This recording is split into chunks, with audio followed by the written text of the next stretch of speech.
Le Deutéronome, Chapitre 25. Lorsque des hommes ayant entre eux une querelle se présenteront en justice pour être jugés, on absoudra l'innocent et l'on condamnera le coupable. Si le coupable mérite d'être battu, le juge le fera étendre par terre et frapper en sa présence d'un nombre de coups proportionné à la gravité de sa faute. Il ne lui fera pas donner plus de 40 coups, de peur que si l'on continuait à le frapper en allant beaucoup au-delà, ton frère ne fût avili à tes yeux. Tu n'emmuselleras point le bœuf quand il foulera le grain. Lorsque des frères demeureront ensemble et que l'un d'eux mourra sans laisser de fils, la femme du défunt ne se mariera point dehors avec un étranger, mais son beau-frère ira vers elle, la prendra pour femme et l'épousera comme beau-frère. Le premier-né qu'elle enfantera succédera au frère mort et portera son nom, afin que ce nom ne soit pas effacé d'Israël. Si cet homme ne veut pas prendre sa belle-sœur, elle montera la porte vers les anciens et dira « Mon beau-frère refuse de relever en Israël le nom de son frère, il ne veut pas m'épouser par droit de beau-père. » Les anciens de la ville l'appelleront et lui parleront. S'il persiste et dit « Je ne veux pas la prendre », alors sa belle-sœur s'approchera de lui en présence des anciens, lui ôtera son soulier du pied et lui crachera au visage. Et prenant la parole, elle dira « Ainsi sera fait à l'homme qui ne relève pas la maison de son frère. » Et sa maison sera appelée en Israël la maison du déchaussé. Lorsque des hommes se querelleront ensemble, l'un avec l'autre, si la femme de l'un s'approche pour délivrer son mari de la main de celui qui le frappe, si elle avance la main et saisit ce dernier par les parties honteuses, tu lui couperas la main, tu ne jetteras sur elle aucun regard de pitié. Tu n'auras point dans ton sac deux sortes de poids, un gros et un petit. Tu n'auras point dans ta maison deux sortes d'effats, un grand et un petit. Tu auras un poids exact et juste. Tu auras un épha exact et juste, afin que tes jours se prolongent dans le pays que l'Éternel ton Dieu te donne. Car quiconque fait ces choses, quiconque commet une iniquité, est en abomination à l'Éternel ton Dieu.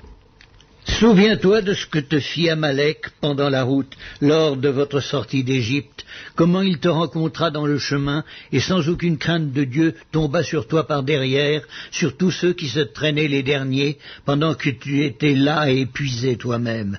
Lorsque l'Éternel ton Dieu, après t'avoir délivré de tous les ennemis qui t'entourent, t'accordera du repos dans le pays que l'Éternel ton Dieu te donne en héritage et en propriété, tu effaceras la mémoire d'Amalek de dessous les cieux, ne l'oublie point. le Deutéronome, Chapitre 26. Lorsque tu seras entré dans le pays que l'Éternel ton Dieu te donne pour héritage, lorsque tu posséderas ce pays et y sera établi, tu prendras des prémices de tous les fruits que tu retireras du sol, dans le pays que l'Éternel ton Dieu te donne. Tu les mettras dans une corbeille et tu iras au lieu que choisira l'Éternel ton Dieu pour y faire résider ton nom. Tu te présenteras au sacrificateur alors en fonction, et tu lui diras « Je déclare aujourd'hui à l'Éternel mon Dieu que je suis entré dans le pays que l'Éternel a juré à nos pères de nous donner. » Le sacrificateur recevra la corbeille de ta main et la déposera devant l'autel de l'Éternel ton Dieu. Tu prendras encore la parole et tu diras devant l'Éternel ton Dieu, « Mon père était un Araméen nomade. Il descendit en Égypte avec peu de gens et y fixa son séjour. Là il devint une nation grande, puissante et nombreuse. Les Égyptiens nous maltraitèrent et nous opprimèrent et ils nous soumirent à une dure épreuve. Nous criâmes à l'Éternel, le Dieu de nos pères. L'Éternel entendit notre voix et il vit notre oppression, nos peines et nos misères. Et l'Éternel nous fit sortir d'Égypte à main forte et à bras étendus, avec des prodiges de terreur, avec des signes et des miracles. Il nous a conduits dans ce lieu, et il nous a donné ce pays, pays où coule le lait et le miel. Maintenant voici, j'apporte les prémices des fruits du sol que tu m'as donnés, ô Éternel. Tu les déposeras devant l'Éternel ton Dieu, et tu te prosterneras devant l'Éternel ton Dieu. Puis tu te réjouiras avec le Lévite et avec l'étranger, qui sera au milieu de toi, pour tous les biens que l'Éternel ton Dieu t'a donnés à toi et à ta maison. Lorsque tu auras achevé de lever toute la dîme de tes produits, la 3e année, l'année de la dîme, tu la donneras aux Lévites, et à l'étranger, à l'orphelin et à la veuve, et ils mangeront et se rassasieront dans tes portes. Tu diras devant l'Éternel ton Dieu, J'ai ôté de ma maison ce qui est consacré, et je l'ai donné aux Lévites, à l'étranger, à l'orphelin et à la veuve, selon tous les ordres que tu m'as prescrits. Je n'ai transgressé ni oublié aucun de tes commandements. Je n'ai rien mangé de ces choses pendant mon deuil, je n'en ai rien fait disparaître pour un usage impur, et n'en ai rien donné à l'occasion d'un mort. J'ai obéi à la voix de l'Éternel mon Dieu, j'ai agi selon tous les ordres que tu m'as prescrits.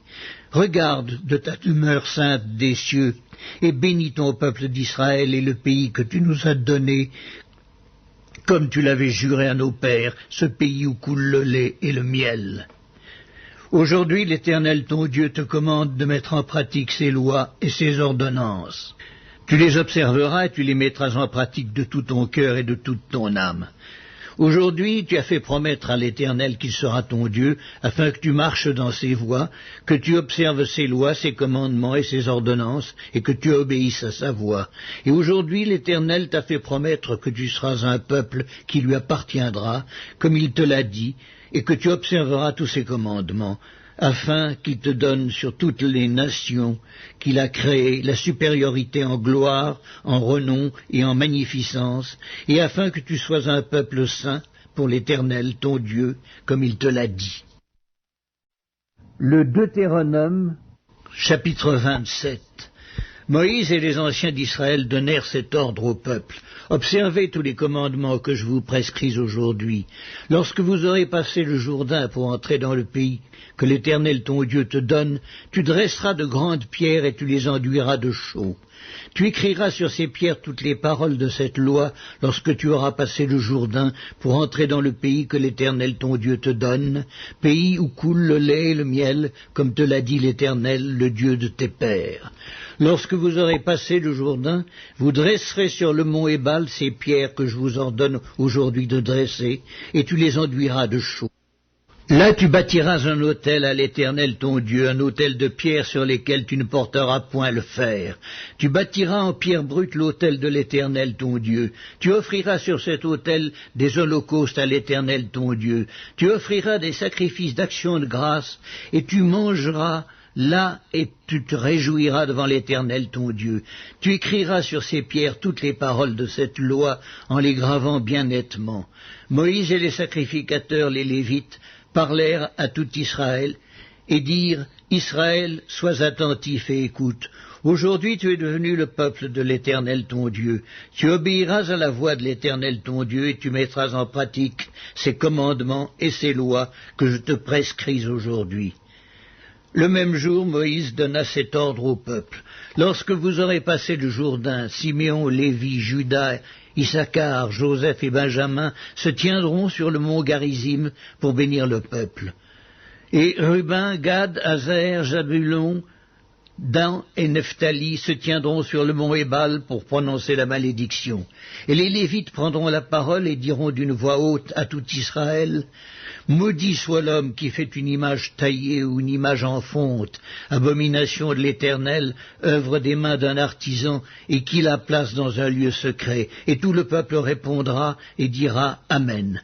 Maudit soit celui qui méprise son père et sa mère, et tout le peuple dira Amen. Maudit soit celui qui déplace les bornes de son prochain, et tout le peuple dira Amen. Maudit soit celui qui fait égarer un aveugle dans le chemin, et tout le peuple dira Amen. Maudit soit celui qui porte atteinte aux droits de l'étranger, de l'orphelin et de la veuve, et tout le peuple dira Amen. Maudit soit celui qui couche avec la femme de son père, car il soulève la couverture de son père, et tout le peuple dira Amen. Maudit soit celui qui couche avec une bête quelconque, et tout le peuple dira Amen. Maudit soit celui qui couche avec sa sœur, fille de son père ou fille de sa mère, et tout le peuple dira Amen. Maudit soit celui qui couche avec sa belle-mère, et tout le peuple dira Amen. Maudit soit celui qui frappe son prochain en secret, et tout le peuple dira Amen. Maudit soit celui qui reçoit un présent pour répandre le sang de l'innocent, et tout le peuple dira Amen.